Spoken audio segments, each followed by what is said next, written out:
இரண்டு ராஜாக்களின் புஸ்தகம் 20ஆம் அதிகாரத்தினுடைய 5வது 6வது வசனத்தை வாசிக்க போறோம். இரண்டு ராஜாக்கள் 20ஆம் அதிகாரத்தினுடைய 5வது 6வது வசனத்தை வாசிக்க போறோம். நீ திரும்பி போய் என் ஜனத்தின் அதிபதியாகிய எசேக்கியாவை நோக்கி, உன் தகப்பனாகிய தாவீதின் தேவனாய் இருக்கிற கர்த்தர் சொல்லுகிறது என்னவென்றால், நான் உன் விண்ணப்பத்தை கேட்டேன், உன் கண்ணீரை கண்டேன், இதோ நான் உன்னை குணமாக்குவேன், 3ஆம் நாளிலே நீ கர்த்தருடைய ஆலயத்திற்கு போவாய், உன் நாட்களோடு 15 வருஷங்களை கூட்டுவேன், உன்னையும் இந்த நகரத்தையும் அசீரியா ராஜாவின் கைக்கு தப்புவித்து என் நிமித்தமும் என் தாசனாகிய தாவீதின் நிமித்தமும் இந்த நகரத்திற்கு நான் ஆதரவாயிருப்பேன் என்று கர்த்தர் சொல்லுகிறார். ஹல்லேலூயா. கர்த்தருடைய பிள்ளைகளே, இந்த இடத்துல என்ன அப்படின்னு சொன்னா, ஆண்டவர் ஒரு தீர்மானத்தையும் ஒரு தீர்ப்பையும் ஆண்டவர் கொடுத்துட்டார்.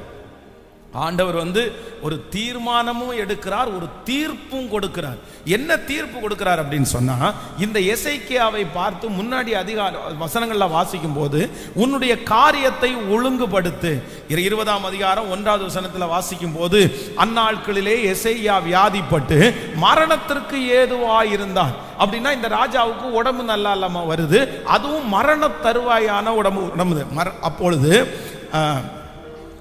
ஏசாயா என்னும் தீர்க்கதரிசி அவனிடத்தில் அவனை நோக்கி, நீர் உமது வீட்டு காரியத்தை ஒழுங்குபடுத்தும், நீர் பிழைக்க மாட்டீர், நீர் மரித்து போவீர் என்று கர்த்தர் சொல்லுகிறார் என்றார்.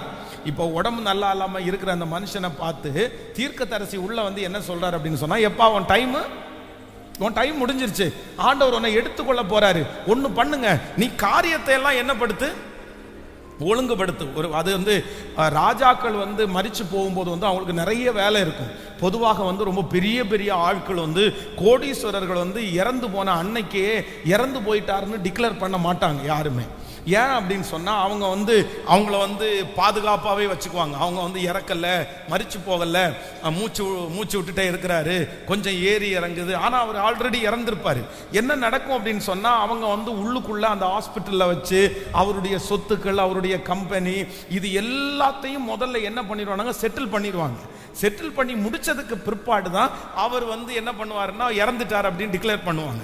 இது பெரிய பெரிய ஆட்களுக்கு நடக்கும். அப்போ இங்க வேதத்துல என்ன சொல்லப்படுது அப்படின்னா, நீ செய்து இருக்கிற வேலை ரொம்ப பெரிய வேலை, நீ ஒரே நாள்ல டக்குன்னு இப்படி இறந்து நாளைக்கு இது பண்ண முடியாது. அதனால உன்னுடைய வீட்டு காரியத்தை ஒழுங்குபடுத்து, எல்லாத்தையும் செட்டில் பண்ணிரு, நீ இன்னும் இறந்து போற, எல்லாத்தையும் ஒழுங்குபடுத்து. அப்போ ஆண்டவர் என்ன சொல்றாரு அப்படின்னா, இந்த தீர்க்கத்தை, இந்த மனுஷனை தான் கூட எடுக்கிறதற்கு தீர்மானம் எடுத்துட்டாரு, இப்ப தீர்ப்பும் கொடுத்துட்டாரு. அவ்வளவுதான், நீ இறந்துருவ, காரியத்தை ஒழுங்குபடுத்து. உடனே இந்த எசேக்கியா என்ன பண்றாரு அப்படின்னா, தன் முகத்தை சுவர்புறமாய் திருப்பி கொண்டு கர்த்தரை நோக்கி, கர்த்தாவே, நான் உமக்கு முன்பாக உண்மையும் மன உத்தமமாய் நடந்து உமது பார்வைக்கு நலமானதை செய்தேன் என்பதை நினைத்தருளும் என்று விண்ணப்பம் பண்ணினான். எசேக்கியா மிகவும் அழுதான். ஏசாயா பாதி முற்றத்தை விட்டு அப்புறம் போகிறதற்கு முன்னே கர்த்தருடைய வார்த்தை அவனுக்கு உண்டாகி அவர் சொன்னது, நீ திரும்பி போய் என் ஜனத்தின் அதிபதியாகிய எசேக்கியாவை நோக்கி, உன் தகப்பனாகிய தாவீதின் தேவனாயிருக்கிற கர்த்தர் சொல்லுகிறது என்னவென்றால், உன் விண்ணப்பத்தை கேட்டேன், உன் கண்ணீரை கண்டேன், இதோ நான் உன்னை குணமாக்குவேன், 3ஆம் நாளிலே நீ கர்த்தருடைய ஆலயத்திற்கு போவாய். நல்ல கரங்களை தட்டி முழு பலத்தோடு 3ஆம் நாளிலே நீ கர்த்தருடைய ஆலயத்திற்கு போவாய். ஹல்லேலூயா. மரணத்திற்கு ஏதுவான வியாதி, அவ்வளவுதான், நீர் மரித்து போவீர். இந்த வியாதியை விட்டு நீர் எழும மாட்டீர் என்ற அந்த வியாதி எவ்வளவு கொடுமையா இருக்கும். ஆனா மரண தருவாயிலே போன ஒரு மனுஷன், மரிச்சு போவான் என்று எழுதப்பட்ட ஒரு மனுஷன், டாக்டர்கள் வந்து இனி நம்பிக்கை இல்லை, பிழைக்க மாட்டாரு அப்படின்னு ஒருத்தரை பார்த்து சொன்னா அவர் 3 நாளைக்குள்ள ரெடியாகி வந்து நிற்கிறது அப்படின்றது எவ்வளோ பெரிய விஷயம். ஆனா என் தேவனாகிய கர்த்தர் 3 டேஸுக்குள்ள கர்த்தர் வாக்கு கொடுக்கிறார். உன்னை சுகப்படுத்துறது மட்டும் இல்லை, நீ 3 நாளைக்குள்ள எந்திரிச்சு பழைய பலன் எல்லாம் பெற்று நீ தேவாலயத்திலே வந்து நிற்பாய். தேவாலயத்தில் வந்து நிற்பாய். அவருடைய இரக்கத்திற்கு அளவே இல்லை. அவருடைய இரக்கத்திற்கு அளவே இல்லை. பரிபூரண சுகத்தை ஆண்டவர் தந்து அவனுக்கு புதிய வாழ்க்கையை திரும்பவும் கர்த்தர் தந்தார். இன்று ஆண்டவர் இந்த சத்தத்தை கேட்கிற ஒரு சிலருக்கு கர்த்தர் தீர்க்க தரிசனமாய் வாக்கு கொடுக்கிறார். முடிந்து போச்சுன்னு நினைச்ச நிறைய பேருக்கு இனி முடிஞ்சு போச்சு ஃபிக்ஸ் பண்ணப்பட்ட ஒருத்தருடைய வாழ்க்கைக்கு ஹல்லேலூயா தீர்ப்பு வெளியாயிருச்சு, அறிக்கை வந்துருச்சு, அறிக்கை கொடுத்தாச்சு கையில. அவ்வளவுதான், இனி மாற்று கருத்தே இல்லை. ரிசல்ட்டை கையில கொடுத்துட்டாரு. இனி ஒன்றும் பண்ண முடியாது, இனி எதுவும் செய்ய முடியாது. ஃபைனல் லாஸ்ட் முடிஞ்சிருச்சு. போய் ஒழுங்குபடுத்துறதுக்கு சொல்லிட்டு தீர்க்க தரிசனத்தை சொல்லிட்டு வந்தாச்சு. தீர்க்கதரிசி வார்த்தையை சொன்னா அதுக்கப்புறம் எந்த பதிலுமே இல்லை. ஆனா கர்த்தர் கண்ணீரை காண்கிற கர்த்தர் இந்த 100 நாட்கள் ஜெபத்தில் ஆண்டவருடைய பிள்ளையே, இது நடக்காதுன்னு உங்களுக்கு ரிசல்ட் வந்துருச்சு, இது முடியாதுன்ற ரிசல்ட் உங்களுக்கு வந்துருச்சு. ஆனா கூட உங்களுக்குள்ள இருக்கிற ஒரு ஃபெய்த், ஒரு விசுவாசம், இந்த எசேக்கியா ராஜாவை போல இந்த 100 நாள் ஜெபத்தில் அட்டன் பண்ணலாலாவது எனக்கு ஒரு அற்புதம் தரமாட்டாரா? கர்த்தர் தரமாட்டாரா? எனக்கு தெரியும் ஏற்கனவே முடிஞ்சிருச்சுன்னு சொல்லிட்டாங்க, ஏற்கனவே நடக்காதுன்னு சொல்லிட்டாங்க. ஆனா எனக்குள்ள ஒரு பெரிய விசுவாசம் இருக்குது, இந்த ஜெபத்திலேயாவது கர்த்தர் எனக்கு இறங்க மாட்டாரா? எஸ் எஸ் எஸ் கர்த்தர் ஆமோதிக்கிறார். எசேக்கியாவை பார்த்து கர்த்தர் வாக்கு கொடுக்கிறார் அல்லவா?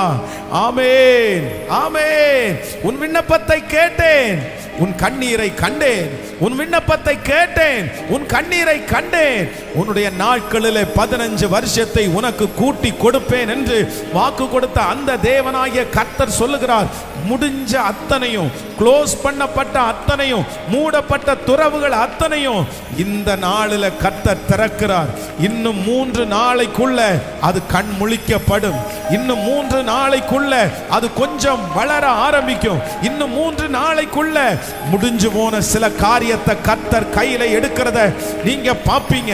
நம்புறவங்க கைகளை தட்டி அவருடைய அபிஷேகத்தினுடைய வல்லமை இப்போ தேவனுடைய வார்த்தை, இயேசுவே உம்மால் ஆகாத காரியம் ஒன்றுமில்லை, உங்களால முடியும், உங்களால முடியும். இப்போ எந்தெந்த காரியங்கள் எல்லாம் ஓ ஹல்லேலூயா தீர்ப்பு வழங்கப்பட்டதோ அந்த தீர்ப்புகளை மாற்றி எழுதுவீராக. அந்த தீர்ப்புகள் மாற்றி எழுதப்படட்டும். இயேசுவின் நாமத்தில் அந்த தீர்ப்புகள் மாற்றி எழுதப்படட்டும். நீங்க ஜெபம் பண்ண கர்த்தருடைய மகிமை ஊற்றப்படட்டும். கண்ணீரை காண்கிற தேவன், விண்ணப்பத்தை கேட்கிற தேவன், எசேக்கியாவுடைய கண்ணீரை கண்ட தேவன். ஹல்லேலூயா ஹல்லேலூயா ஹல்லேலூயா ஹல்லேலூயா. Thank you Jesus. 3 நாளைக்குள்ளே முடிந்து போனதை, தீர்ப்பு கொடுத்ததை கூட மாற்றுகிற என் தேவனாகிய கர்த்தர். ஹல்லேலூயா. எழுதுகிற தீர்ப்பை எழுதவும் அவரால் முடியும், எழுதின தீர்ப்பை மாற்றுவதற்கும் அவரால் முடியும். நினிவே பட்டணத்தினுடைய ஜனங்களுடைய பாவம் வானபரியந்தம் எட்டின உடனே ஒரு தீர்ப்பு எழுதுறாரு. இன்னும் 3 நாளைக்குள்ள நினிவே கவிழ்க்கப்பட்டு போகும்னு எழுதுறாரு. ஆனா அந்த ஜனங்கள் எல்லாரும் போய் முழங்கால் படிக்கிட்டு எல்லாரும் உபவாசத்தை அறிவிச்சு ஜெபம் பண்ணும் போது கர்த்தர் சொல்றாரு, வலது கைக்கும் இடது கைக்கும் வித்தியாசம் தெரியாத ஜனங்களுக்கு நான் இறங்காம இருப்பேனோ? இன்றைக்கு நான் நம்புறேன், இந்த 13வது நாள் ஒரு ஆண்டவர் உலாவுகிறார். உங்கள் பேரிலே எழுதப்பட்டிருக்கிற தீர்ப்புகளை கூட அவரால் என்ன பண்ண முடியும்? இந்த 100 நாள் ஜெபம் தீர்ப்புகளை மாற்றி எழுதும். சில நேரத்தில் ஆண்டவரே எழுதின தீர்ப்புகளை கூட கர்த்தர் அவருடைய இரக்கத்தை காண்பிச்சு மாற்றி எழுதுகிறதுக்கு கர்த்தர் வல்லவரா இருக்கிறார். பாஸ்டர், நான் செய்த தவறுனால தான் ஆண்டவர் இந்த தண்டனை எனக்கு அனுமதிச்சாரு. எனக்கு நல்லா தெரியுது, எனக்கு நல்லா தெரியுது. ஆண்டவர் என்னை விட்டுட்டாரு பாஸ்டர், ஆண்டவர் என்னை கை விட்டுட்டாரு, ஆண்டவர் எனக்கு இந்த காரியத்தை மறுதளிக்கிறதா கொடுத்துட்டாரு. எனக்கு தெரியும் நான் செய்த மிஸ்டேக்கு தான். ஆனால் நான் நம்புகிறேன் இந்த 100 நாளையில் ஆண்டவரை தேட தேட தேட தேட அவருடைய இரக்கங்கள் எனக்கு நிறைய கிடைக்கும். அவர் வாக்கு கொடுக்கிறார், உருக்கமான இரக்கங்களால் நான் உனக்கு இறங்குவேன். இன்னைக்கு நீங்க கடந்து போகிற தண்டனை அவருடைய தண்டனையா கூட இருக்கலாம், அவர் உங்களுக்கு அனுமதிச்சதா கூட இருக்கலாம், அவரே அனுப்பி விட்டதா கூட இருக்கலாம். நான் இந்த மாதிரி நடந்ததுனால தான் கர்த்தர் எனக்கு இப்படி கொடுத்துட்டாரு. ஆனா நீங்க ஜெபம் பண்ணுங்க, ஆண்டவர் வந்து மாற்றுகிறதற்கு அதையும் மாற்று தீர்ப்பு, பரலோகம் எழுதப்பட்டிருக்கிற தீர்ப்புகள் கூட இந்த ஜெபத்தினால் மாற போகிறது, இந்த ஜெபத்தினால் மாற போகிறது. ஹல்லேலூயா.